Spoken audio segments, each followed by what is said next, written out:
Abra sua Bíblia em primeira carta de Paulo a Timóteo. Tessalonicenses é amanhã. 1 Timóteo 2,15. Primeira carta de Paulo a Timóteo, capítulo 2, versículo 15. Amém?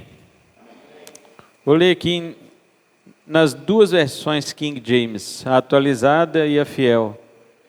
A King James atualizada diz assim: contudo, a mulher será restaurada, dando à luz filhos, desde que permaneça na fé, no amor e na santidade com bom senso. E na King James fiel diz assim: contudo, ela será salva, dando à luz filhos, se continuar na fé e caridade e santidade com sobriedade. Amém? Podeis sentar em nome de Jesus. Irmãos, hoje nós vamos falar sobre a salvação da mulher. Então, queria que as mulheres prestassem atenção, como é que vocês vão ser salvos? Os homens têm que ficar para vocês cobrar, né? Cobrar ela, ó, é assim que você vai ser salva, fique esperto. Pois bem, nós conhecemos a história da humanidade e como que o pecado entrou no mundo. O apóstolo Paulo diz que pelo homem o pecado entrou no mundo e pelo pecado a morte, Romanos 5,12, né? Porém, quando nós olhamos a queda do homem em detalhes, nós vemos que foi por meio da mulher que o pecado teve a sua porta de entrada. Paulo diz que Adão não foi tentado, mas a mulher, sendo tentada, caiu em transgressão. Só você voltar aí, para o versículo 14, o verso anterior, né? Você vê que Paulo diz isso. Ele diz assim: e mais, Adão não foi enganado, mas a mulher é que foi enganada e caiu em transgressão. Esse aqui, no verso 14, é o segundo motivo porque o apóstolo proíbe a mulher de ser pastora. O segundo motivo: mulher não pode ensinar na igreja, a não ser outras mulheres e crianças. E mulher não pode exercer o pastorado, porque o pastorado é um cargo dado por Deus para liderar, para que a parte masculina exerça esse cargo, e não compatível com a parte feminina. E isso foi Deus que assim colocou. E o segundo motivo é esse, porque Adão não foi enganado, mas a mulher é que foi enganada e caiu em transgressão. Mas o primeiro motivo está no verso 13. Paulo diz assim: porque Adão foi criado primeiro e Eva depois. Então, nós temos pelo menos aqui dois motivos para que a mulher não exerça o pastorado na igreja. O primeiro motivo é por causa da ordem da criação. Primeiro veio o homem e depois a mulher. Isso veio de Deus, tá, irmãos? Ninguém pode protestar, nenhuma irmã cristã pode protestar sobre isso. Ela tem que glorificar a Deus por causa disso. Quem protesta sobre isso são os mundanos, incrédulos, estúpidos. Eles protestam porque o mundo é contra Deus mesmo. O mundo sempre é. A mulher, ela tem que agradecer a Deus e dizer: glória a Deus por eu não poder ser pastora. Mas não é esse o assunto que nós vamos falar hoje, né? Na ação criativa de Deus, a mulher veio depois, mas na ação pecaminosa da raça, a mulher vem primeiro. Adão tinha toda a autoridade para mandar aquela serpente embora, e tudo indica, lá em Gênesis, que ele estava ao lado da mulher. Ele presenciou a conversa, a tentação que a sua esposa sofreu. Ele presenciou tudo. E ele esperou o resultado final para poder participar com ela daquele pecado. Adão não é eximido de nenhuma culpa e de nenhuma responsabilidade. Ao contrário, quando Deus veio, requerer as explicações, Deus procurou o homem, porque foi para ele dada essa responsabilidade. Só que o diabo, ele é subversivo. O diabo, ele inverte as coisas. Então, quando ele foi tentar, ele não foi tentar a autoridade do homem, ele foi tentar a mulher. Ele veio por baixo. Para quê? para desintegrar aquilo que Deus havia estabelecido. Quando o diabo tenta a mulher para que ela peque, o diabo está tentando a mulher contra a autoridade do seu marido e automaticamente contra a autoridade de Deus. Porque em última instância, o diabo, apesar de ser nosso inimigo, mas em última instância ele é inimigo de Deus. Ele quer atingir a Deus. Então ele foi em Eva para subverter o processo que Deus havia estabelecido na criação. Né? Se ele fosse em Adão, ele estaria concordando com Deus. E o diabo ele não quer concordar com Deus, em nada. Hoje, a polêmica que existe do veto do apóstolo Paulo ao exercício da autoridade feminina na igreja foi levantada por causa da modernidade. Foi levantado por causa do pensamento atual dos direitos iguais. E isso é que trouxe essa polêmica. Mulher pode ser pastora, não sei o quê. Né? Muitas igrejas, por exemplo, a Igreja Quadrangular, ela trouxe isso para o Brasil. A Igreja Quadrangular foi fundada por uma mulher, Amy McPherson, lá nos Estados Unidos. E infelizmente, tem até um filme agora recente, que saiu com a história dela. Uma mulher promíscua, bêbada, drogada, que terminava de fazer as grandes cruzadas, multidões, ela lá no palco, pregando, multidões imensas, inclusive de enfermos endemoniados, ela curando e expulsando demônios. E terminava aquilo lá, ela saía para se drogar e prostituir, e beber. A fundadora da Igreja Quadrangular. Agora, não estou dizendo com isso que a Igreja Quadrangular não presta. Se ela não presta é por outros motivos, né? Porque a pessoa pode fundar uma igreja, uma pessoa terrível, horrível, pode fundar uma igreja, mas os demais pastores podem ir lá consertar, né? Não é verdade? Mas não, eles preferiram, né, atualmente aí, seguir o curso das igrejas neopentecostais. Isso aí é outra conversa. Mas só estou mostrando para vocês como que o diabo ele se aproveitou dessa fala moderna do feminismo para poder trazer essa contenda dos homens contra as mulheres e vice-versa. Ou seja, das mulheres contra o próprio Deus. Então, Deus veio requerer explicações do homem. O que o homem fez? Ele transferiu a culpa à mulher. Diretamente ele culpou a mulher, mas indiretamente ele culpou a Deus. Ele falou, que tu me deste. A mulher que tu me deste. Eu estava tranquilo sem ela, nunca mexi nessa árvore. Agora o Senhor me deu a mulher, olha o que aconteceu. Ela me deu da árvore e eu comi. Então até hoje, mesmo que na brincadeira, ainda as mulheres são vistas como a causa direta da entrada do pecado no mundo, embora a responsabilidade era do homem. E ele simplesmente negou. Como Paulo está falando aqui de ambiente de culto, né? Como você pode ver desde o versículo 8, né? Portanto, determino que os homens orem em todo lugar, levantando mãos santas, sem ira e sem discussões. Então é ambiente de culto, né?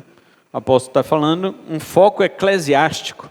Então devemos entender esse contexto se aplicando ao procedimento dentro da igreja, certo? Então, já que a mulher trouxe, por assim dizer, a entrada do pecado para o mundo, o que é que ela pode fazer para se redimir dessa condição? Foi a mulher que abriu a porta para o pecado entrar no mundo. O que é que ela pode fazer para se redimir disso? É disso que o apóstolo Paulo está falando, irmãos. As pessoas que lessem essa carta poderiam dizer assim, atualmente elas falam isso, né? Tá vendo, Paulo machista, não sei o quê. Naquela época lá, as irmãs, essa igreja aqui, que Timóteo pastoreava, era a igreja de Éfeso. As irmãs efésias, elas poderiam olhar para as irmãs de hoje e achar escandaloso a forma como as irmãs hoje xingam o apóstolo Paulo. Naquela época, se elas vissem as irmãs de hoje xingando o apóstolo Paulo de machista, elas iam dizer que elas iam dizer assim para as irmãs: o quê? Paulo machista, apóstolo Paulo? Vocês estão de brincadeira?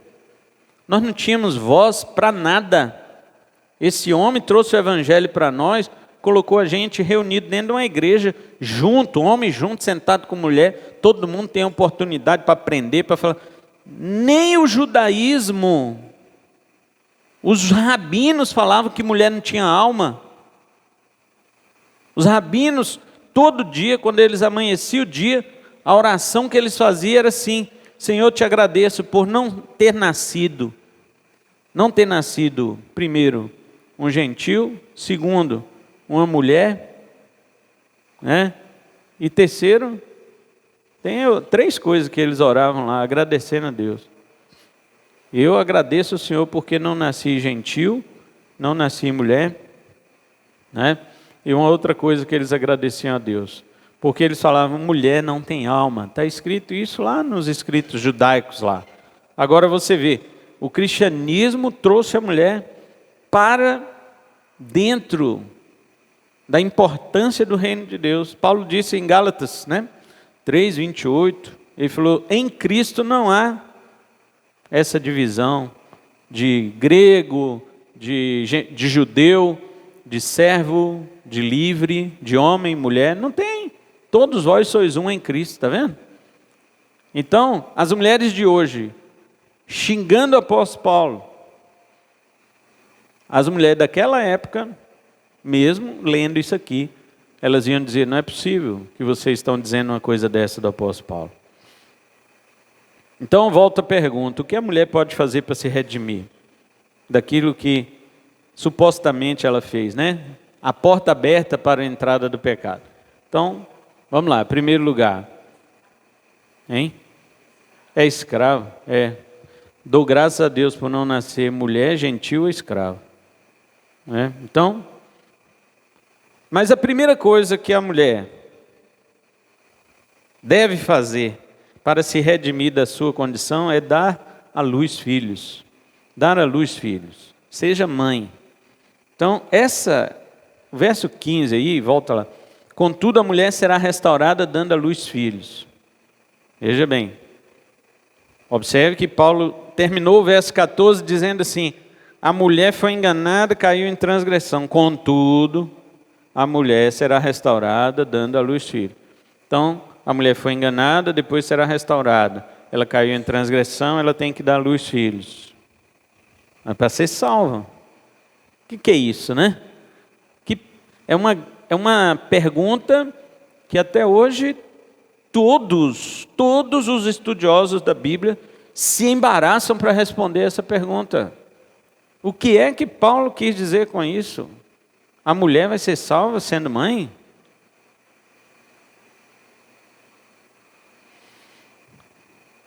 Diversas interpretações têm sido propostas para esse versículo, muito difícil de entender realmente. A questão é, por que Paulo disse, no grego, literalmente ele disse assim: ela será salva, entretanto, através da procriação. Está escrito assim no grego. Mas por que Paulo disse isso? Então, ele coloca outras qualidades depois da procriação. Ele fala: se permanecerem em fé e amor e santidade, com prudência, com sensatez. Eu fiz a minha tradução aqui, direto lá do original. Vamos excluir então algumas coisas. Antes de nós falarmos o que Paulo quer dizer, vamos dizer o que Paulo não quer dizer com isso. Primeira coisa, Paulo não quer dizer que a sua gestação vai te salvar. Porque o apóstolo Paulo sempre ensinou em todas as suas cartas, inclusive aos Efésios, né, que era dessa igreja aqui, ele já havia ensinado que você não é salvo pelas obras, e nem por mérito. Por exemplo, um homem não pode gerar filhos, a mulher pode, então seria mérito. Quando você tem uma capacidade nata que outro não tem, e se Deus levar isso em conta para te salvar, então é mérito. Por exemplo, uma criança, que todo mundo fala que toda criança é salva, né? Todo mundo fala isso, toda criança é salva. Então é mérito. Porque eu não sou criança. Então, se uma criança pode ser salva por ser criança, então ela recebeu um mérito que os adultos não têm. Se você levar isso ao extremo, você pode então matar crianças para que elas vão logo para o céu. Você evita delas se tornarem adultas e se tornar um Hitler, por exemplo. Já falei aqui que teve a babá de Hitler, salvou ele de um engasgo, né? Então todo mundo fica, maldita babá. Não é? Mas quem olhava para ele criancinha falava que bonitinho. Está vendo? Então não existe salvação por mérito. Mérito é o quê? É você ser uma coisa que o outro não é, e por isso Deus se agradar de você. Então, por exemplo, você é mulher, eu não sou. Mulher pode ter filho, eu não posso. Então, por causa disso, Deus te salva e não me salva, ou vai me salvar por outra coisa que eu tenho que fazer para compensar isso aí que eu não posso? Então, é mérito. E a Bíblia, o apóstolo Paulo ensina que não vem por mérito. Segunda coisa que Paulo está dizendo é que não vem por obras. A salvação ela não pode ser por obras. Qualquer coisa que você faça não pode agradar a Deus, né? Nem mesmo ter filhos. Ter filho para você é uma bênção, é excelente, mas para Deus não pode salvar. Só que Paulo está dizendo aqui, ela será salva dando à luz filho. E agora? Ele já disse que a salvação não é por mérito. Ele já disse, já ensinou no Novo Testamento todo que a salvação não é por obras. E aqui ele está falando que a mulher vai ser salva dando à luz filhos. E eu pergunto ainda mais, e aquelas mulheres que não podem ter filhos? E as irmãs solteiras que Deus chamou para não casar? Porque existe o dom do celibato. Jovens, rapazes e moças, alguns deles Deus concedeu o dom do celibato. Deus deu a eles o dom de não casar. E eles têm que glorificar a Deus na sua solteirice. E os casados, ou os que têm o dom de casar, eles estão pecando contra Deus e contra o seu irmão quando fica zoando ele, porque ele não casou. Eu já falei isso aqui. E a gente tem a tendência natural de zombar de uma pessoa que não casou. E essa tendência dentro da igreja é pecado. Porque você não sabe se Deus chamou esta pessoa para exercer o celibatário, para ser celibatário, melhor dizendo, para exercer o celibato, para exercer sua solteirice para a glória de Deus. Você não sabe se Deus chamou. E se Deus tivesse chamado essa pessoa para ser solteira para a glória dele, e você estiver zombando dessa pessoa, você está zombando de Deus, que chamou essa pessoa para ser solteira. Então para com esse negócio de chegar numa pessoa que está ficando mais velha e solteira e ficar, e aí, não vai casar não? Ei, não sei o que, vai ficar pra titia? Para com isso, porque você está zombando de Deus, que pode ter chamado essa pessoa para glorificar Deus com o seu celibato. Mas vamos lá, então essa pessoa, por exemplo, não pode ter filho. Ela vai ser solteira para a glória de Deus, e aí ela não vai ser salva? Porque Paulo está dizendo que ela vai ser salva dando à luz filho. E outra coisa, Paulo já está falando para mulheres salvas aqui, né? Ele está falando para mulheres cristãs. Então, agora algumas pessoas dizem que essa referência se refere à Santa Natividade, né? Os católicos conhecem a Santa Natividade, que é o nascimento de Jesus. Alguns acham que Paulo está falando aqui de Maria, que gerou Jesus e, portanto, a mulher cristã será salva por causa do nascimento de Jesus. Alguns acham que é isso. E, de fato, lá no grego, essa parte aí que fala gerar filhos, lá é uma palavra só, e ela tem um artigo definido. Então, as pessoas imaginam que Paulo está falando exatamente do nascimento de Jesus aqui. A mulher será salva por causa do nascimento de Jesus. Porque no grego lá usa uma uma palavrinha que é uma preposição. Ela significa através. Será salva através da procriação. E esta procriação lá no grego está com um artigo definido. Então as pessoas, qual que é a única pessoa que foi procriada, que foi parida, que foi gerada, que é capaz de salvar? É Jesus. Todos os seres humanos que nasceram não são capazes de salvar ninguém. Só Jesus. Então, eles acham que está se referindo a Cristo. Ou a Maria, né, que trouxe o nosso Salvador ao mundo. Outros pensam que Paulo está falando sobre Eva, porque ele disse no 14, a mulher foi enganada e caiu em transgressão. E daí ele fala, contudo será salva dando a luz, ainda no singular, né? Mas quando ele diz assim, desde que permaneçam na fé e no amor, ele já fala no plural. Então é confuso, irmãos, interpretar isso aqui. É muito confuso, não é simples. Mas qual que é a outra opção?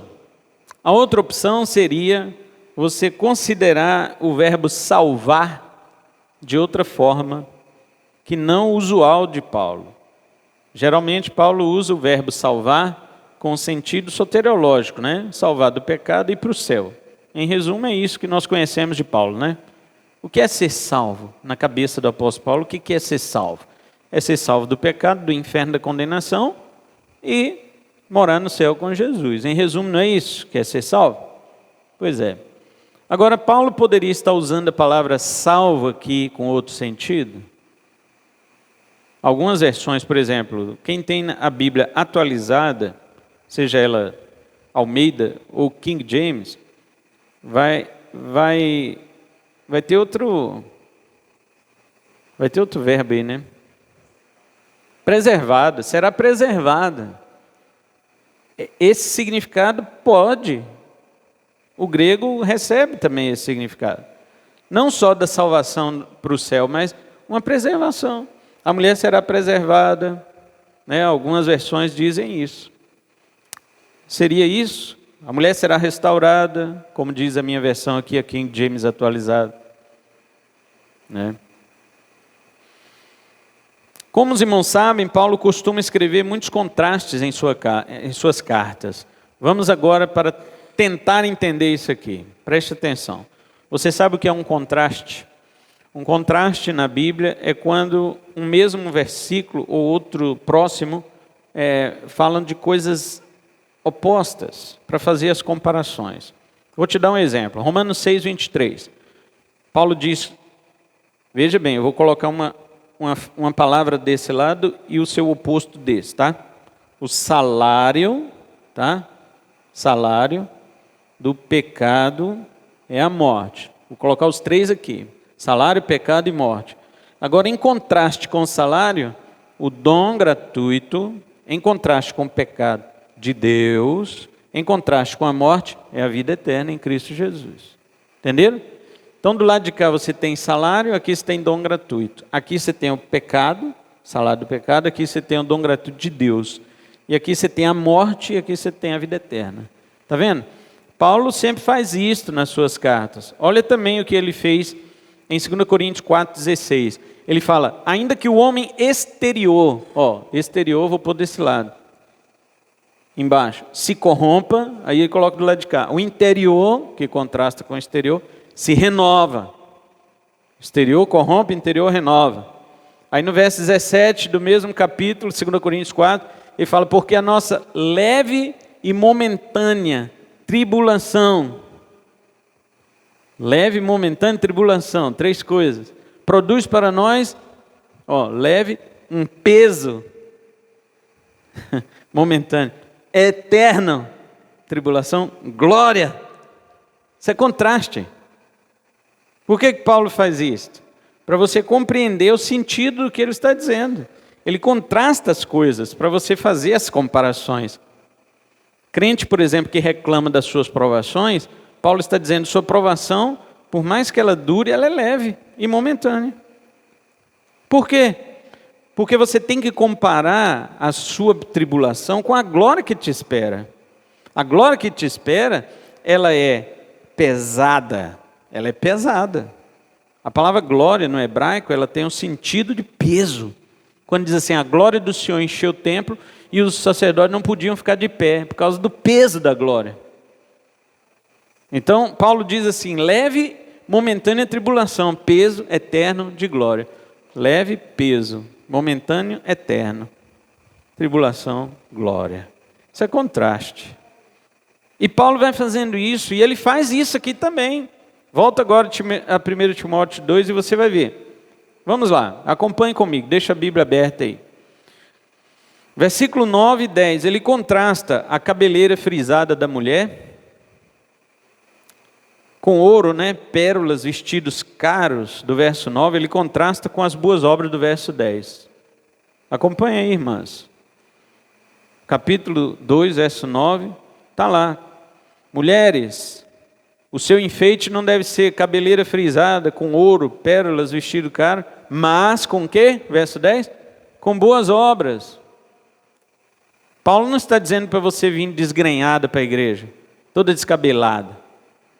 Não é isso. Você pode se arrumar, mas você deve comparar isso com as boas obras. Verso 11, aprender, ele contrasta com ensinar do verso 12. A submissão do verso 11, ele contrasta com a autoridade do homem no verso 12. Ainda no verso 12, ele contrasta o ensinar com estar em silêncio. Não admito que a mulher ensine, mas que esteja em silêncio, está vendo? Ensinar é falar, e estar em silêncio é o dever da mulher, ele diz. No verso 13 ele fala primeiro e depois, primeiro Adão, depois Eva. No 14, Adão não foi iludido, mas a mulher foi enganada, está vendo o contraste? E agora ele contrasta, caiu em transgressão do 14 com o será salvo do 15. E é assim que ela será salva, por meio da maternidade. Os irmãos viram? Ele vai contrastando uma coisa com outra, até chegar a esse ponto que ele queria falar. Como que a mulher será salva. E de contraste em contraste, o apóstolo Paulo chega aqui. O que então ele quer dizer com isto? Por que a função de dar a luz é colocada aqui e não outras coisas? Tem tanta coisa relativa à mulher que Paulo poderia colocar. Mas por que ele coloca dar a luz? Por que ele coloca parir? Ele podia colocar outra coisa que é relativa à mulher. Mas por que Paulo diz isto? É no capítulo 4 aí de 1 Timóteo, você vai ver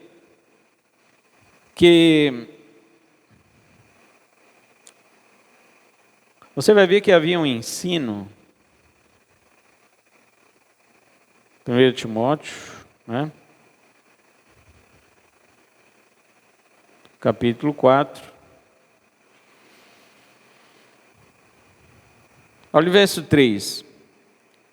São líderes que proíbem o casamento e ordenam a abstinência de alimentos que Deus criou para serem recebidos com ação de graças pelos que são fiéis. Em Éfeso já existia pregadores falsos, líderes falsos, que proibiam o casamento. Proibindo o casamento, obviamente, eles estariam privando as mulheres cristãs de terem seus filhos. E com isto, fomentando estas irmãs para para usurpar a autoridade dos homens, dos líderes na igreja. Ou seja, você não vai casar, você não vai ter filho, você não vai ser dona de casa nem nada. Então na igreja você pode pegar um cargo, você pode exercer, você pode usurpar as autoridades masculinas. Olha que coisa diabólica. Assim como o feminismo hoje, que ensina a mulher a desprezar sua maternidade. Judith Butler e outras ensinavam e ensinam ainda que você, mulher, tem que se revoltar contra a sua maternidade, porque sua maternidade, ela não pode ser imposta. Você nasceu para ter filho, mas é você que decide se você vai ter ou não, porque Deus não pode impor isso a você. Quem decide sobre o seu corpo é você.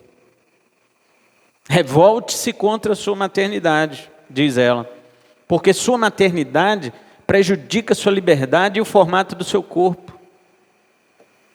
Revolte-se, não seja mãe, Agora você percebe por que Paulo colocou a maternidade como isto, como este motivo? Veja bem, vamos caminhar. A mulher lá no passado trouxe maldição para o mundo. Agora ela deve trazer bênção para o mundo. Quando você pare um filho, você tem o direito, o dever, como mulher cristã, de criar o teu filho para ser bênção no mundo, para que você se livre desse estigma que ficou em cima da mulher, que foi por causa dela que o pecado entrou no mundo. Ganhe um filho e crie ele na presença de Deus, e mostre para o mundo que Eva trouxe a maldição, mas você traz bênção. Que coisa, hein? E sabe por que Paulo usou logo a maternidade?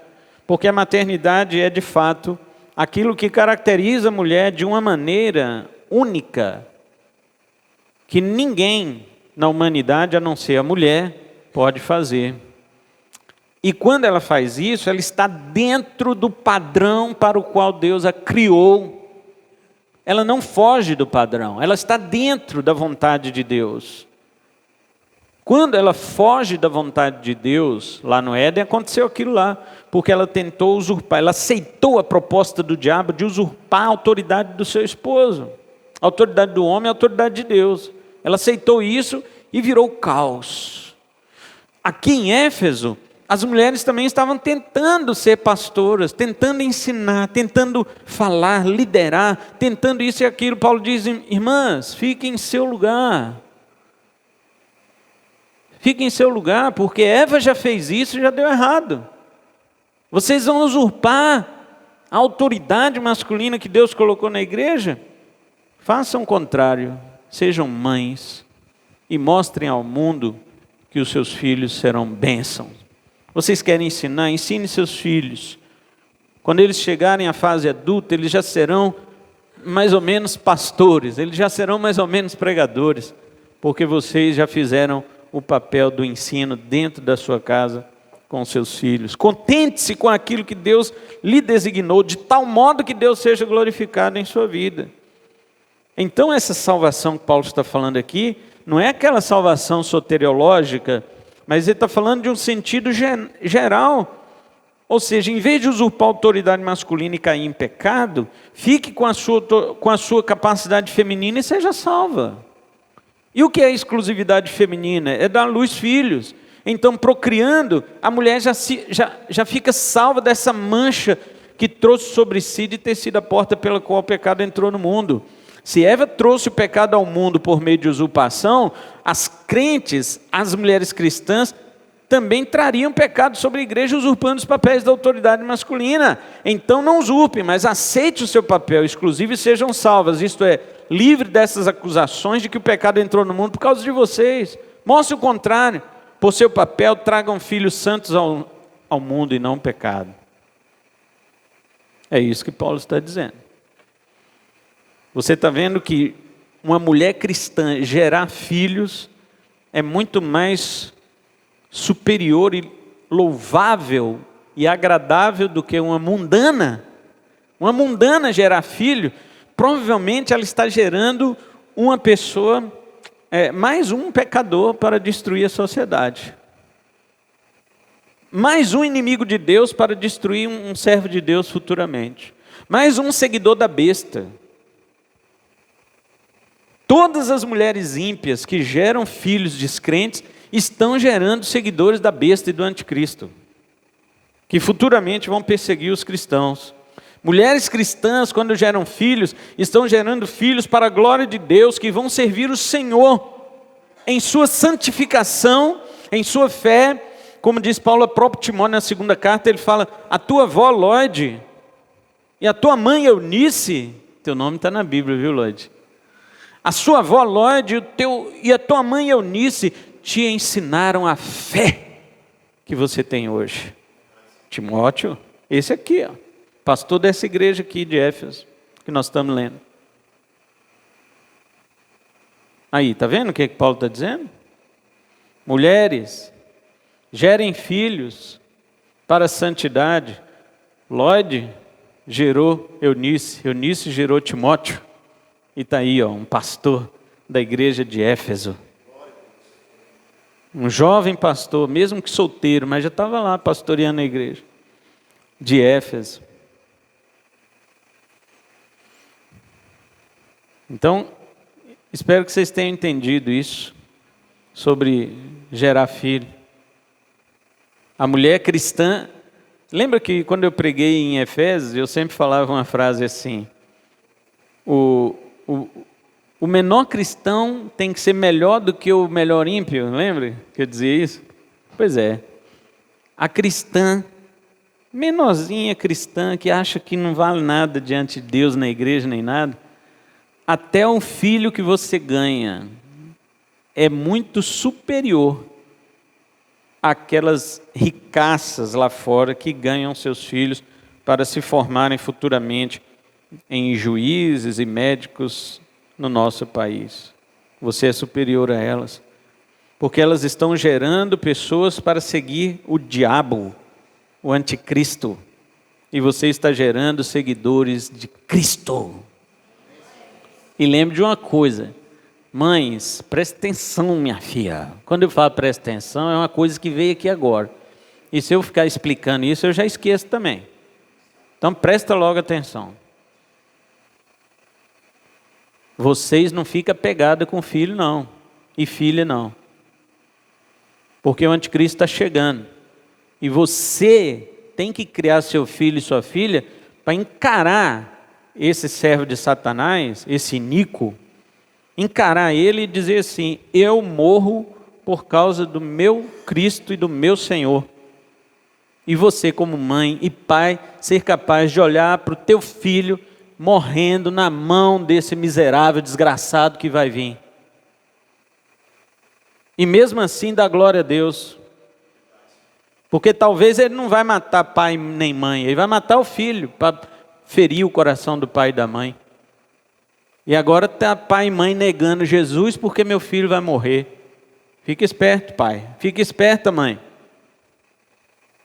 Você está criando filhos para a glória de Deus. O mundo, diz um ditado, eu não crio filho para mim, crio para o mundo. Cria para o mundo então, porque crente cria filho para Deus. Ensina seu filho a ser crente, porque o anticristo está chegando.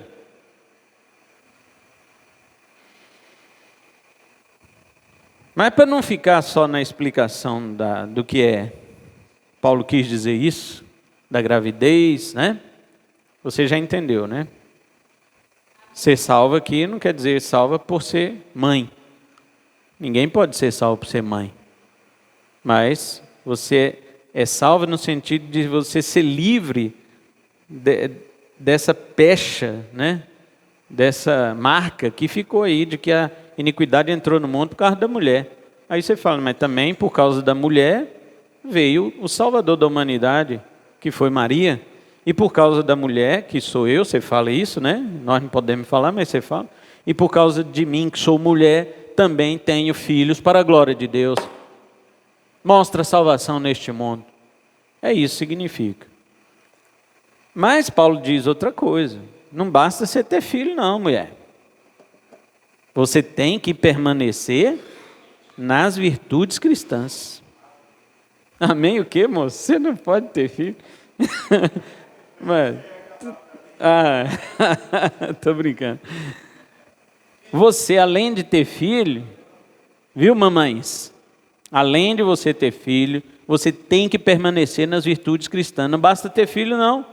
Agora sim, Paulo vai aprofundar o sentido de ser salvo, que ele começou a falar com a gravidez. Você será salva dando à luz filhos, mas se você permanecer, ele fala, no parto você é salvo daquele estigma de terem trazido o pecado ao mundo, mas agora você traz filhos santos. Mas agora você tem que permanecer na fé, no amor e na santidade. Aí sim você será salva para a glória eterna. É isso que ele está dizendo. As mulheres verdadeiramente cristãs, elas são fiéis, elas são santas e amáveis. Fiéis quer dizer crente de verdade, porque a palavra fiel no grego é pistos, e a palavra fé é pisteos. Então quem tem fé é fiel. No português seria isso, né? Quem tem pisteos é pistos. Então, no português, quem tem fé é fiel.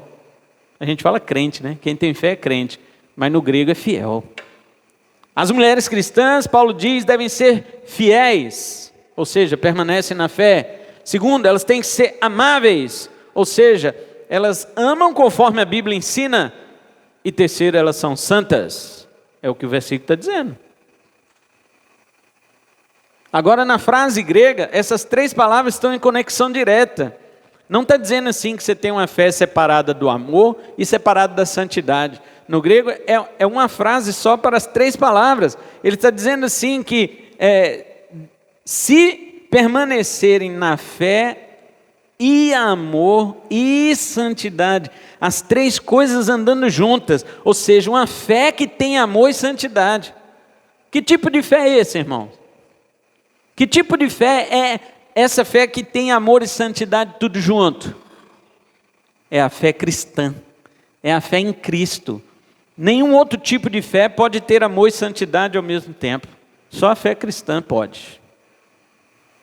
Em resumo, Paulo está dizendo o seguinte: você, irmã, se você tiver um filho, mas você não é crente, não adiantou nada, você não vai ser salvo. O seu filho tem que vir ao mundo com você na fé, no amor e na santidade. Aí sim. Então vemos que Paulo não está interessado apenas na questão reprodutiva. Não é ter filhos que vai salvar uma mulher, mas uma mulher que persevera na fé, que é manifesta em amor e em santidade. Essa mulher pode ter filho à vontade e demonstrar assim a sua salvação. Afinal, há muitas mulheres mães que, no entanto, não são salvas. Há também muitas mulheres salvas que têm fé cheia de amor e santidade e não são mães. E daí?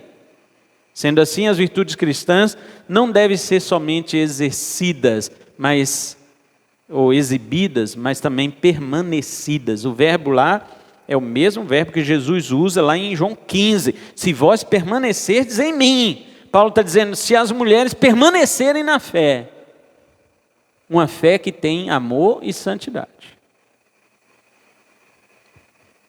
Nem todas as mães serão salvas. E nem todas as salvas serão mães. Então o que define verdadeiramente um salvo é a fé. Mas uma fé que ama, conforme a Bíblia ensina o que é amor, não como o mundo ensina. E uma fé que é santa, que é separada. E para finalizar, Paulo diz assim, na última linha aí do versículo 15, com bom senso. E isso aqui chama-se sobriedade. A palavra grega é bem engraçada, né? O Wesley já estava rindo da outra, do pisteus. Ele vai rir da... como é que é o nome delas? Sinfrocione. É uma palavra assim, né, Wesley? Sofrocione, né? É uma palavra que significa bom senso, juízo, autocontrole mental, moderação, sobriedade, sanidade mental. Volte no 9 agora. Irmãs, abra a Bíblia aí. Deixa aberta aí. Capítulo 2 aí, né? Verso 9.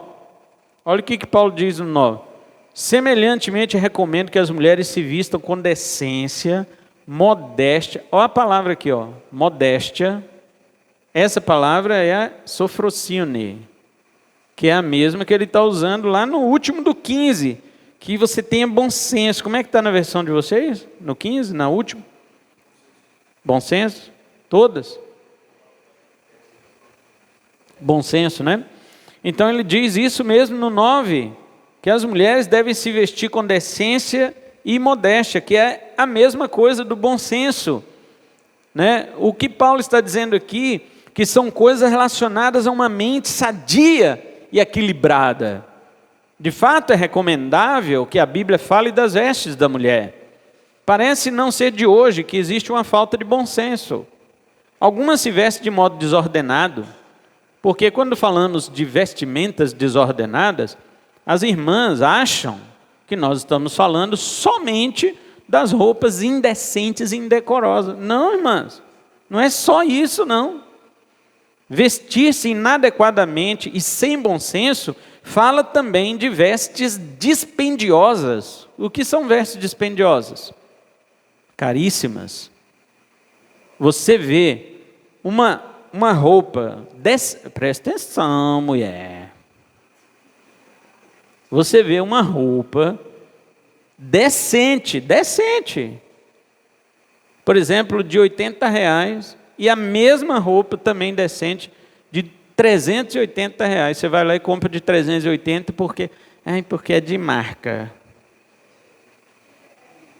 Isso não é bom senso. Isso não é bom senso. Não, mas não é meu marido que paga, eu mesmo tenho dinheiro, eu mesmo pago. Não interessa. Isso não é bom senso. Paulo está dizendo aqui, mulheres, 9, né? Vistam com decência, modéstia e discrição, não com tranças, nem com ouro ou pérolas, nem com roupas muito caras. Olha aqui, irmão, verso 9. Você está achando que Paulo está brincando? Não, pastor, mas eu tenho condições. Mas tem um monte de irmã que não tem, e agora? Você vai fazer com bom senso? O bom senso é quando você pensa em você e nos outros, meu filho. O bom senso é quando você pensa em você e nos outros. Um dia eu evangelizei uma família ali no Bela Vista, e quando eles se converteram, eu indiquei uma igreja lá para eles, não vou falar o nome aqui. Eu falei assim, vai lá naquela igrejinha da torre ali, tem uma torre assim, com uma cruzinha lá no Bela Vista. Eu gosto muito daquela igreja, a doutrina é meio parecida com a nossa. Vai lá. A mulher virou para mim, não vou não, pastor. Eu já fui lá. As pessoas se vestem e andam de um jeito tão chique que eu, pobre como sou, tenho até vergonha de entrar na igreja. Você acha que isso é brincadeira, irmã? Você acha que não deve ter realmente algumas irmãs aqui da nossa igreja que não deve ter um certo tipo de vergonha de vir também, porque não tem a mesma capacidade financeira e econômica para despender sobre umas vestes quando olham mulheres que muitas vezes estão despendendo do seu dinheiro para roupas caríssimas e elas não têm condições? Você acha que isso não incomoda? Eu vou dizer para você uma coisa. Nós tínhamos um grupo de varões, numa igreja que nós pastoreamos em uma cidade lá em Minas. E o grupo de varão era fenomenal, igual vocês aqui, né, hoje. Mas quando começou era meio, né, João? Era meio travado. Mas agora tá uma bênção esse grupo aqui da igreja.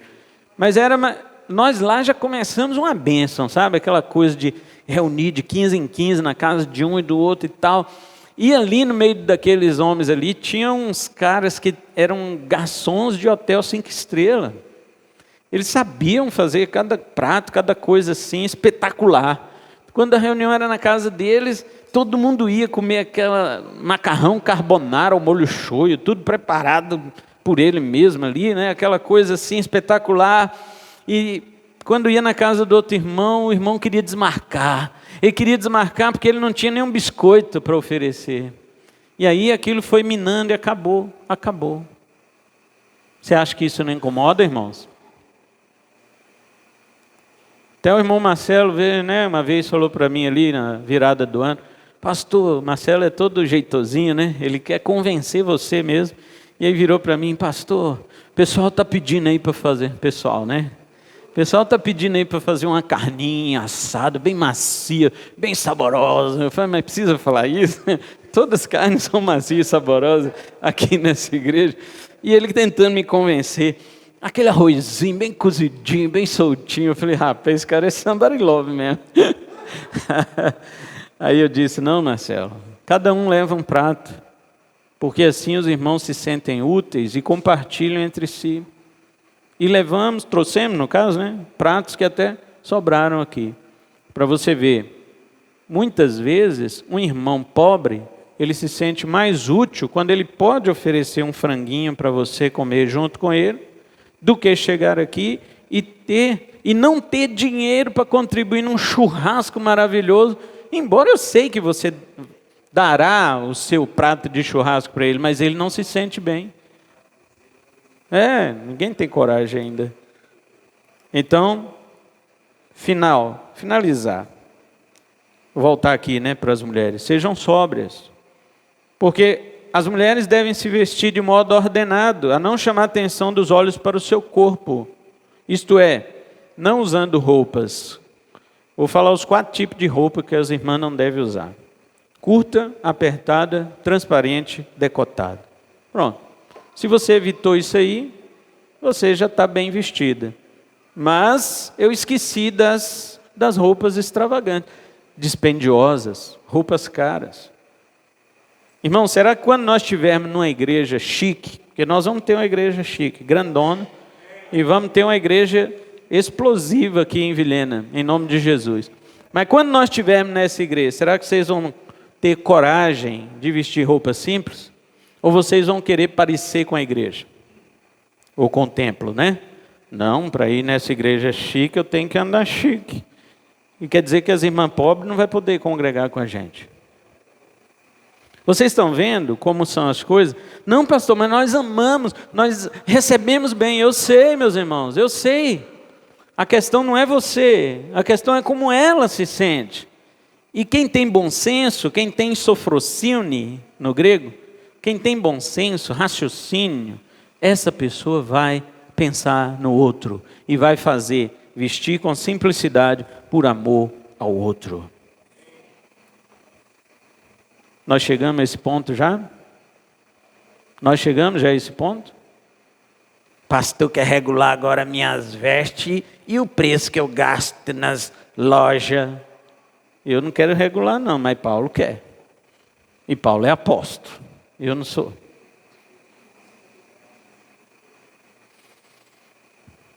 Agora falando da salvação, que é o estilo de vida interior, Paulo diz, ela deve ser uma mãe crente, uma mãe amável, uma mãe santa, mas ela deve ser uma mãe sóbria. Ela deve estar com o uso das suas faculdades em pleno equilíbrio e sanidade. A coisa mais ridícula que existe é uma mulher cristã desequilibrada, seja para o que for. Desequilibrada para se vestir, como já falamos, desequilibrada para conversar, misericórdia. Desequilibrada para o comportamento com o marido, querendo impor as coisas sobre o marido. Você tem que fazer assim, você tem que... Que tem o quê, moça?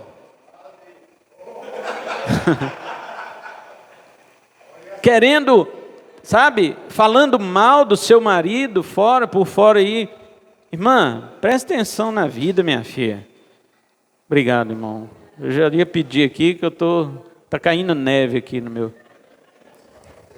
Tem irmã, presta atenção no serviço. Quando você fala mal do seu esposo por aí, você vai fomentar diversos sentimentos contra o seu próprio esposo. E se você ficar falando bem também, viu? Bem demais. Ai, meu marido é um príncipe. Meu marido é não sei o quê. Tem umas que falam até um cavalo.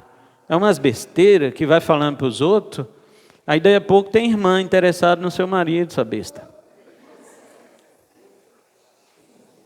E fica falando essas coisas, né? Isso é o quê? Falta de equilíbrio, de sofrosíone, falta de bom senso. Ou seja, fica tratando o marido como se fosse uma criança. Vai não sei o quê, vai.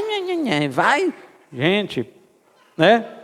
Uma mulher que grita, que berra com seus filhos, ou quem quer que seja. Enfim, a sobriedade, Paulo está dizendo, é uma qualidade cristã exigida. É claro que para o homem também, mas hoje nós estamos falando para a mulher. E ela pega bem na mulher de Deus. A mulher de Deus é a seguinte, olhe para aqui, nesta igreja, você conhece todo mundo aqui. Agora preste atenção em qual irmã que você confiaria. Não é na mais equilibrada? Não é na mais sensata? Não é na mais centrada? Não é na mais silenciosa, mais tranquila, mais crente, fiel, santa e amável? E acima de tudo que tem isso aqui, ó. É ou não é? Não é nessa que você confiaria? Ou você vai confiar numa linguaruda, bocuda, gritenta? Você não vai confiar. Então preste atenção na vida, minha filha. Você sabe que isso é confiar. Agora as desmioladas não são dignas de confiança. E pouco a pouco a convivência com ela também vai se dissipando. Conclusão. Neste sermão você aprendeu que salvação nem sempre tem o mesmo sentido na Bíblia. A mulher, por meio do seu parto, será salva daquela mancha de ter sido autora do pecado no mundo. Vimos também que ela deve permanecer, não só ter, mas permanecer no amor, na fé, no amor e na santidade. Essas três virtudes são virtudes unidas e não separadas. E por fim, vimos que a mulher cristã deve ser equilibrada, sensata, tanto em suas vestimentas, quanto em suas obras, palavras e comportamento, pois isso é mais do que uma joia para a sua feminilidade cristã. Quero aplicar o seguinte para você. As mulheres piedosas, diz o apóstolo Pedro, se enfeitavam com boas obras e bom senso. 1 de Pedro 3, 4 e 5. Embora lhe seja permitido você se enfeitar, irmã, todavia você deve saber que o seu homem interior é que deve estar ataviado com essas qualidades espirituais que agradam a Deus. Eu, fazendo esse sermão, me lembrei da irmã Sandra, né? Ela fala, a velha mulher. Aí eu falei, ela está brincando, né? Que não existe, é sempre o velho homem e o novo homem, né? Tanto para a mulher como para o homem se fala novo homem e velho homem. Mas ela brinca e fala, a velha mulher é brava, né, Sandra? Ela sempre ataca. Da mesma forma que quando falamos que Pedro diz que você deve estar, a irmã, né? A irmã deve estar com o seu homem interior ataviado. Homem interior quer dizer minha humanidade espiritual, minha humanidade nova que eu recebi de Deus. As irmãs que são mães, façam valer o fruto do seu ventre, criem seus filhos para a glória de Deus e que eles sejam santos combatentes contra o pecado que a mulher trouxe ao mundo por causa de sua usurpação. Tragam então a bênção para o mundo sem usurpação e sim com seu papel exclusivo de ser mãe e assim salvem-se dessa mancha e também da geração perversa da qual nós vivemos através de seus filhos. Ao procurarem ser mulheres fiéis, lembrem de fazer isso com prudência. Vocês não estão aqui para agradar o mundo, e sim a Deus e a sua palavra.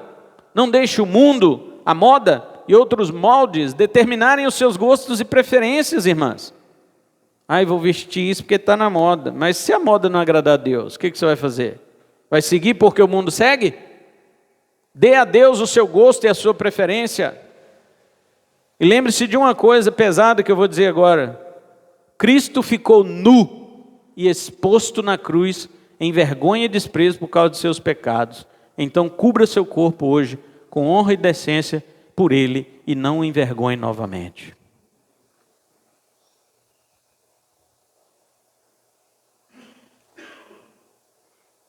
A todas as irmãs eu digo, sejam salvas. Tenham filhos e os guiem como luz deste mundo. As que não podem ter, seja por problemas de saúde ou por não ter casado, orem, entregue a Deus a sua vida, para que a vontade perfeita do Senhor realize sobre sua vida. Mas ainda digo para vocês, sejam salvas, sejam crentes, sejam amáveis, sejam santas e tenham bom senso, porque vocês têm a mente de Cristo. A sua salvação não depende de ter filhos, mas dependeu do Filho de Deus, o descendente da mulher. Aquele que esmagou a cabeça da serpente, a qual Eva deu ouvidos. Não dê ouvidos à serpente, irmã. Não dê ouvidos à serpente. A serpente ainda fala. O diabo ainda fala. Eva já fez o que fez. Você vai repetir? Claro que não. Dê ouvidos àquele que foi o herdeiro prometido e que um dia nasceu de uma virgem, uma jovem fiel, amável, santa e prudente. Maria de Nazaré. O Filho de Deus veio por meio daquela jovem. E então ele foi até a cruz. E ali ele cumpriu a promessa. Esmagou a cabeça da serpente. Amém? Que Deus fale conosco continuamente por sua palavra. Vamos orar.